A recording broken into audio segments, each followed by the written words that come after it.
এ news Bangla সংবাদে আপনাদের স্বাগত। যশোরের শার্শায় শান্তিপূর্ণ পরিবেশে এইচএসসি ও আলিম পাবলিক পরীক্ষা শুরু হয়েছে। তবে পরীক্ষার প্রথম দিন ৪৬ জন শিক্ষার্থী অনুপস্থিত রয়েছেন। শার্শায় এবার এইচএসসি ও আলিম পরীক্ষায় ১,৯৭১ জন পরীক্ষার্থী অংশ নিয়েছেন।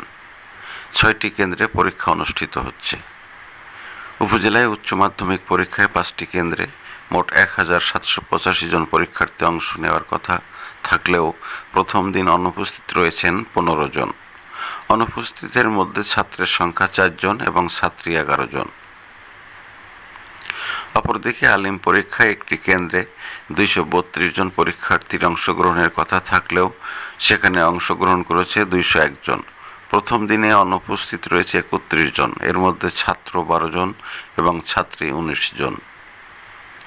শার্শা উপজেলা নির্বাহী কর্মকর্তা নয়ন কুমার রাজবংশী, উপজেলা মাধ্যমিক ও উচ্চ মাধ্যমিক শিক্ষা officer Hafizur Rahman, academic officer Nuruzzaman কেন্দ্রগুলো পরিদর্শন করেছেন।